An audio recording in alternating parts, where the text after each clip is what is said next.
ये वही शहाबुद्दीन रज़वी हैं प्राची जी, जरा ये खबर देखिएगा आप। इन्होंने बोला था कि जो कुंभ मेला हो रहा था उसमें करीब करीब 54 से 55 बीघा जमीन जो है वो वक्फ बोर्ड की है।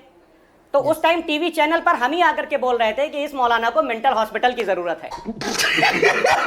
सबसे पहले मैं टीवी चैनल पर आया था और मैंने कहा था कि ये आदमी पागल हो गया है। श्रीमान फराज किदवई का कहना है कि वो सर फिरे हैं, तो फराज किदवई उनका आप जो है मानसिक इलाज कराइए ना। अगर कोई इसी का सर फिर गया है और आरोप लगा रहा है तो आप जांच कीजिए कि उनकी मानसिक जांच भी कर लीजिए, लेकिन उनके आरोपों की भी जांच कर ली जाए कि वो जो आरोप लगा रहे हैं उन आरोपों में अगर तथ्य हैं तो क्या उन तथ्यों की जांच नहीं होनी चाहिए कि ये कहकर कि वो सरफिरे हैं आप निकल जाएं, ये तो संभव नहीं है। आप लोगों के मुताबिक ये सरकार कोई काम करती नहीं है, कुछ नहीं। आप लोगों के मुताबिक जब तक आप कोई मुद्दा उठाए नहीं है, जागती नहीं है। तो जैसे राम मंदिर का मुद्दा उठाकर आपने मजबूर कर दिया कि ये लोग चोरों को पकड़े, वक्फ का मुद्दा भी उठाइए ना, क्यों नहीं उठा रहे? नमस्कार दोस्तों, आज का एक और वीडियो धमाकेदार होने वाला है। तो दोस्तों, आप लोग से अनुरोध है आज के डिबेट में अंत तक बने रहिएगा और पूरे डिबेट को ध्यान से सुनिएगा। और हाँ दोस्तों, वीडियो अगर आप लोग को अच्छी लगे तो वीडियो को लाइक करके चैनल को हमारे जरूर सब्सक्राइब करिएगा। आइए आज की इस शानदार डिबेट को स्टार्ट करके देखते हैं। चलिए शुरू करते हैं। फराज किदवई जी, चढ़ावा चोरी ने आपको बहुत ठेस पहुंचाई थी। अब मौलाना साहब ने जो बातें कही हैं उससे कुछ धक्का लगा है आपको कि नहीं? आप सभी का बहुत बहुत स्वागत है। प्राची जी, मेरी आवाज आ रही है आपको? जी जी आ रही है। अच्छा, हाँ प्राची जी, देखिए अभी आपने क्या नाम है इनका, मौलाना शहाबुद्दीन रज़वी, इनका आपने अभी जो है, हाँ मौलाना शहाबुद्दीन रज़वी जो है, इनका आपने अभी एक स्टेटमेंट बताया और एकदम से इनको आप, मतलब मैं आपको नहीं बोलूंगा क्योंकि इन्होंने एक स्टेटमेंट दिया है तो इनको रेलेवेंट कर दिया गया। अब इनको हम तो कभी सीरियसली नहीं लेते हैं, लेकिन अगर इस देश का मीडिया मौलाना शहाबुद्दीन रज़वी को सीरियसली ले रहा है तो इन्होंने जो कुंभ मेला हुआ था उसको बोला था कि यह वक्फ की जमीन पर हो रहा है। ये वही शहाबुद्दीन रज़वी हैं प्राची जी, जरा ये खबर देखिएगा आप। इन्होंने बोला था कि जो कुंभ मेला हो रहा था उसमें करीब करीब 54 से 55 बीघा जमीन जो है वो वक्फ बोर्ड की है। तो उस टाइम टीवी चैनल पर हम ही आकर के बोल रहे थे कि इस मौलाना को मेंटल हॉस्पिटल की जरूरत है। बहुत खूब। और कभी कभी ये बरेली में भी कुछ ऊट पटांग स्टेटमेंट दिया करते हैं। प्राची जी क्या है कि जैसे अभी आपने बोला कि हम जो हैं वो जो भी भ्रष्टाचार होता है उसको उठाने के लिए हमारे राष्ट्रीय अध्यक्ष आदरणीय अखिलेश यादव जी आवाज उठाते हैं। अब भ्रष्टाचार और करप्शन को भी हिंदू मुस्लिम के आईने से देखा जा रहा है।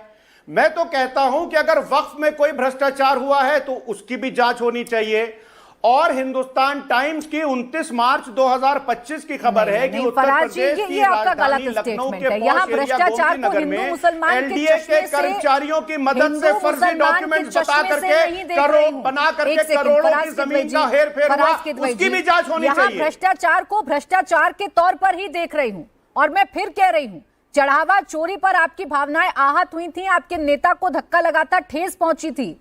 वक्फ में अगर अरबों खरबों के घोटाले की जानकारी मिल रही है तो क्या इस सरकार पर दबाव बनाना आपकी जिम्मेदारी नहीं है? देखिए प्राची जी, हमारी भावनाएं तब भी आहत हुई थी जब ये, और मैंने शायद मुझे याद है आपके ही चैनल पर बोला था कि जब ये सरफिरा मौलाना कुंभ मेले की जमीन को वक्फ बोर्ड की जमीन बता रहा था। कहिएगा तो मैं अपना बयान निकाल करके आपको भेज दूंगा। सबसे पहले मैं टीवी चैनल पर आया था और मैंने कहा था कि ये आदमी पागल हो गया है। देश के अलग अलग अन्य प्रदेशों में भी वक्फ की संपत्तियों में गड़बड़ झाले के आरोप में जांच की कार्रवाइयां हुई हैं। ऐसे में अगर एक मौलाना जिनको लेकर श्रीमान फराज किदवई का कहना है कि वो सरफिरे हैं, तो फराज किदवई उनका आप जो है मानसिक इलाज कराइए ना। अगर कोई इसी का सर फिर गया है और आरोप लगा रहा है तो आप जांच कीजिए कि उनकी मानसिक जांच भी कर लीजिए, लेकिन उनके आरोपों की भी जांच कर ली जाए कि वो जो आरोप लगा रहे हैं उन आरोपों में अगर तथ्य हैं तो क्या उन तथ्यों की जांच नहीं होनी चाहिए कि ये कहकर कि वो सरफिरे हैं आप निकल जाएं, ये तो संभव नहीं है। अगर किसी व्यक्ति के किसी भी आरोप में, और वो अकेले नहीं है, उसके साथ जो बैठे सारे के सारे सरफिरों का गिरोह है, ऐसा कहना चाह रहे हैं क्या? तो सरफिरों का गिरोह किसी को घोषित करने के पहले मुझे लगता है किसी की मानसिक जांच भी इनके पास कोई तंत्र निश्चित तौर पर श्रीमान फराज किदवई और समाजवादी पार्टी के पास होगा, जो किसी को देखते ही समझ जाते हैं कि सर फिरा है या इसका सर सही है। सर सही और सर फिरा का इनके पास कोई यंत्र इनकी आंखों में लगा हुआ है, वो देखते ही पहचान जाते हैं। तो ये पहचान जाए कि मोहम्मद आजम खान सरफिरे हैं कि सर सही है, कि उन्होंने वक्फ बोर्ड की जमीन हथियाने का दुष्कर्म किया, उन पर बाकायदा आरोप लगा, भाई इसका जवाब मुकदमा चल रहा है। इसका जवाब फराज किदवई जी दे दीजिए, फिर मैं फौरन तहसीन जी आपके पास आ रही संभल हूं। का जिक्र किया, आगरा का जिक्र किया, वो भाई अलग फराज अलग किदवई जी, यहाँ तो आप लोगों को स्वतः ही आगे आ जाना चाहिए, क्योंकि आपके नेताओं की बदनामी हो रही है। आपको तो कहना चाहिए कि दूध का दूध पानी का पानी करिए भाई, हमारे नेताओं पर जो आरोप लगे हैं उसका पटाक्षेप करिए।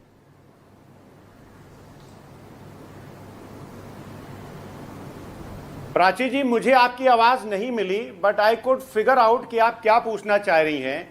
मैं तो ये आपसे आग्रह कर रहा हूं कि जिस इबादत गाह में भ्रष्टाचार हुआ है और जो लोग भ्रष्टाचार कर रहे हैं उनके ऊपर जांच हो करके, उनको ऊपर मुकदमा करके, उनको कड़ी से कड़ी उन पर कार्रवाई करी जानी चाहिए। चाहे इनके केंद्रीय मंत्री भागीरथ चौधरी अपने ही डिपार्टमेंट से 1 करोड़ की सब्सिडी ले लें, या किसी इबादतगाह में अगर कोई चंदा चोरी कर ले, या वक्फ बोर्ड का मामला हो, तो जांच तो सब में होनी चाहिए। अब ये थोड़ी ना है कि जो आदमी यूनिवर्सिटी बनाएगा उसको आप जो है वो जेल में डाल देंगे। और भगीरथ अब आप मेरे सवाल को समझे तो सही, मेरे सवाल को समझे तो सही, लेकिन आप वहां तक नहीं पहुंचे जहां तक मैं पहुंची। मैं तो आपके नेताओं की बात कर रही हूँ, क्योंकि आपके नेताओं की एक लंबी फहरिस्त है जो मौलाना साहब गिना रहे थे और उसी का जिक्र प्रेम शुक्ला जी कर रहे थे। ये भी बीजेपी के प्रवक्ता थे पहले। तो कहने का अर्थ क्या है, वक्फ बोर्ड में वर्तमान में कौन है जो बीजेपी से क्लोज रखते हैं? जब सपा की इंशाल्लाह सरकार आएगी, भगवान करे सरकार आएगी, भगवान श्री कृष्ण के इशारे से आएगी, वो कौन? सपा वाले आएंगे।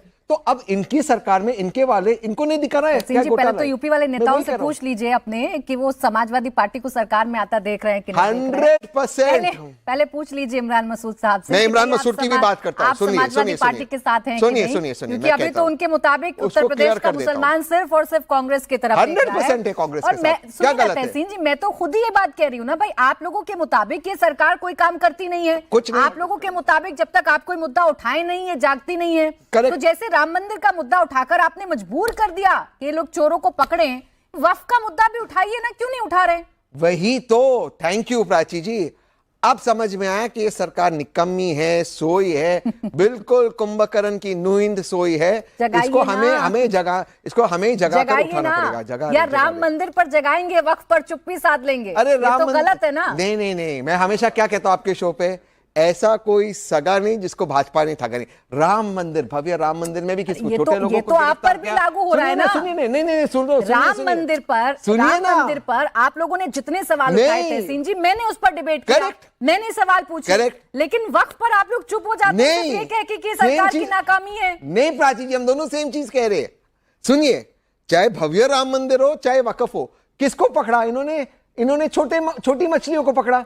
पकड़ ही नहीं सकते मगरमच्छ को। इसीलिए मैं कह रहा हूं, अखिलेश यादव जी बनेंगे मुख्यमंत्री, सारे चोर जाएंगे जेल, नहीं मिलेगा बेल। प्रेम शुक्ला, मैं फिर कह रही हूं, पूछ लीजिएगा ये 100% पूछ लीजिएगा, क्योंकि उन्हें आजकल समाजवादी पार्टी रास नहीं आ रही है। मलूक नागर जी, इसका फर्ज भाई, मेरा डिस्कशन हुआ था लिफ्ट के अंदर।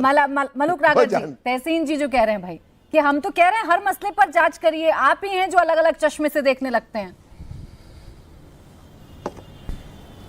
प्राची जी, तहसीन भाई ने कहा हम तीनों भाई हैं। हाँ। ये हमें भाई मानने के लिए तैयार नहीं है, पर हम इनको तहसीन भाई भी मानते हैं, अच्छा इंसान भी मानते हैं। सर, आपके चैनल और सभी चैनलों पे हमने कहा कि मंदिर में जिसने चोरी करी, जो जांच में पाए जाएंगे वो दुष्ट और पापी हैं, उनको FIR करी, जेल में डाला, आगे इन्वेस्टिगेशन चालू है, और भी कोई मिलेगा उसे भी डालेंगे।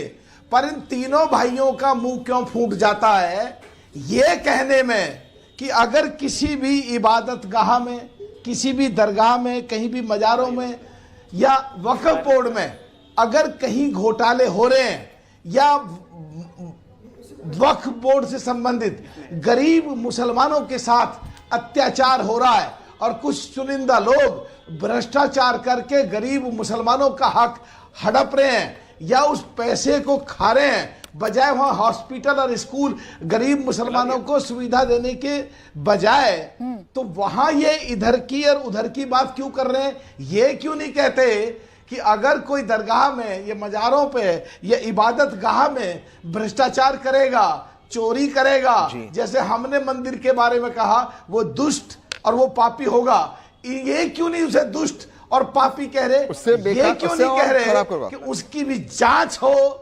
उसे भी वही सजा मिले जो मंदिर के चोरी करने वालों को सजा मिल रही है? ये इस तरह की ओछी बात या देश के खिलाफ ये किसी खास एक तरफ जाकर के क्यों कर रहे हैं? ये इस देश के संविधान लेकिन मनुज जी, चाहे बात राम मंदिर की हो चाहे वक्फ बोर्ड की हो, अनुसार हम सांसद भाई लोगों पोल ने तो आपकी खुल रही है ना, बनाए उनके हिसाब से नाकामी तो आपकी सामने आ रही है।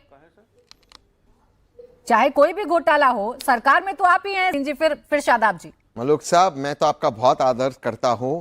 मैं तो ये कहता हूं अगर कोई पाया गया, केवल कार्रवाई नहीं होनी चाहिए, जैसे आपने छोटे लोगों को पकड़ा, बड़े से बड़े लोगों को पकड़ो, उन पे बुलडोजर भी चलाओ। लेकिन साहब मैंने फिर कहता हूं कन्विक्शन रेट 0। अभी आपका कन्विक्शन रेट 0 साहब, उसको मैं क्या करूं? मैं इसीलिए कहता हूं साहब अखिलेश यादव जी आएंगे, कन्विक्शन रेट होगा 100%। मछली मानते हैं आप? आजम खान को छोटी कन्विक्शन रेट 0, आरोप लगे, आरोप तय हुए, कोर्ट में मसला चल रहा है, कन्विक्शन रेट 0।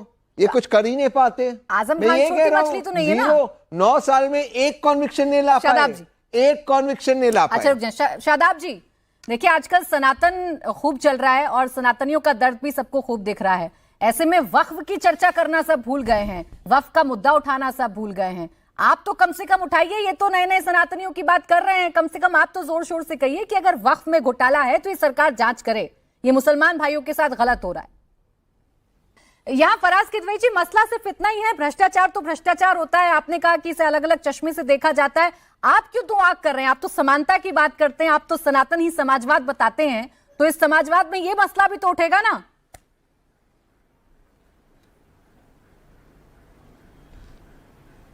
हाँ प्राची जी, देखिए अभी शादाब शम्स साहब ने बोला कि आस्तीन के सांप हम लोग को बोला, लेकिन मैं आपके माध्यम से ये बताना चाहता हूं कि यहाँ पर 1 2 3 आपने हरा सांप बोला था, 4 हरे सांप बैठे हुए हैं। आस्तीन का 4 हरे सांप। आप अपने, मैंने तो कुछ बोला ही नहीं सर, आपने आस्तीन के सांप बोला तो आपको मैं करेक्ट। देखिए इनकी बड़ी खराब आदत है। अच्छा बोले फराज जी, कोई नहीं बोले। आप सुनिए शादाब साहब सुनिए आप। जी प्राची जी, यहां पर 4 हरे सांप बैठे हुए हैं। और हरे सांप में क्यों बोल रहा हूं? क्योंकि भारतीय जनता पार्टी के एक मंत्री हैं नितेश राणे, जिनकी पार्टी में शादाब शम्स साहब उनकी खैरात से ये वक्फ बोर्ड के चेयरमैन बने हुए। उन्होंने कहा था इस देश के सभी मुसलमान हरे सांप होते हैं, यानी कि शादाब शम्स जो है वो छोटे हरे सांप हैं। और अरे अब सर बीच में आप थोड़ी होगा, अब इनके दुम पे पैर पड़ गया। देखिए इन्होंने सब कुछ कह दिया, हम चुपचाप सुनते रहे, अब इनके दुम पे पैर पड़ गया। बोले फराज। लंगूर कह रहे हैं इनको। हाँ, दूसरी बात, शादाब शम्स साहब ने एक बात कही कि इस देश के मुसलमानों को क्या आप बेवकूफ समझते हैं? बिल्कुल नहीं समझते हैं। और इस देश का मुसलमान जानता है कि कौन सत्ता पाने के लिए और चंद ओहदों के लिए सब कुछ अपना बेच करके भारतीय जनता पार्टी की गोद में बैठ गया है, ये दुनिया जानती है। लेकिन एक आपसे वादा है शादाब भाई, जानते हैं कि जब भी सरकार चेंज होगी, उत्तराखंड वक्फ बोर्ड, अरे की गोद में अरे भैया इनको चुप कराइए। अच्छा एक सेकंड रुक जाए शादाब जी और फराज जी, मैं आप दोनों से रिक्वेस्ट करूंगी, पर्सनल आरोप प्रत्यारोप में ना जाकर जो बड़ा मसला है हम उस पर चर्चा करें, हम भ्रष्टाचार पर चर्चा करें। सबसे महत्वपूर्ण यह है फराज किदवई जी, और आपके नेताओं के नाम हैं तो आपको तो सबसे पहले आगे आ जाना चाहिए कि भाई कर लीजिए जांच, हमारा दामन एकदम साफ है, हमने कुछ नहीं किया। सरफिरा मौलाना बोला इन्होंने, भैया हमारा दामन इसमें कहां से आ गया? पटांग मौलाना, मतलब शादाब जी रुक जाए, ये आदमी अगर बीच में बोलेगा प्राची जी, शादाब जी रुक जाए, मौलाना हो गया, वो सरफिरा हो गया। शादाब जी उनको बोलने तो दें, उनको बोलने तो दें, बोलें फराज जी।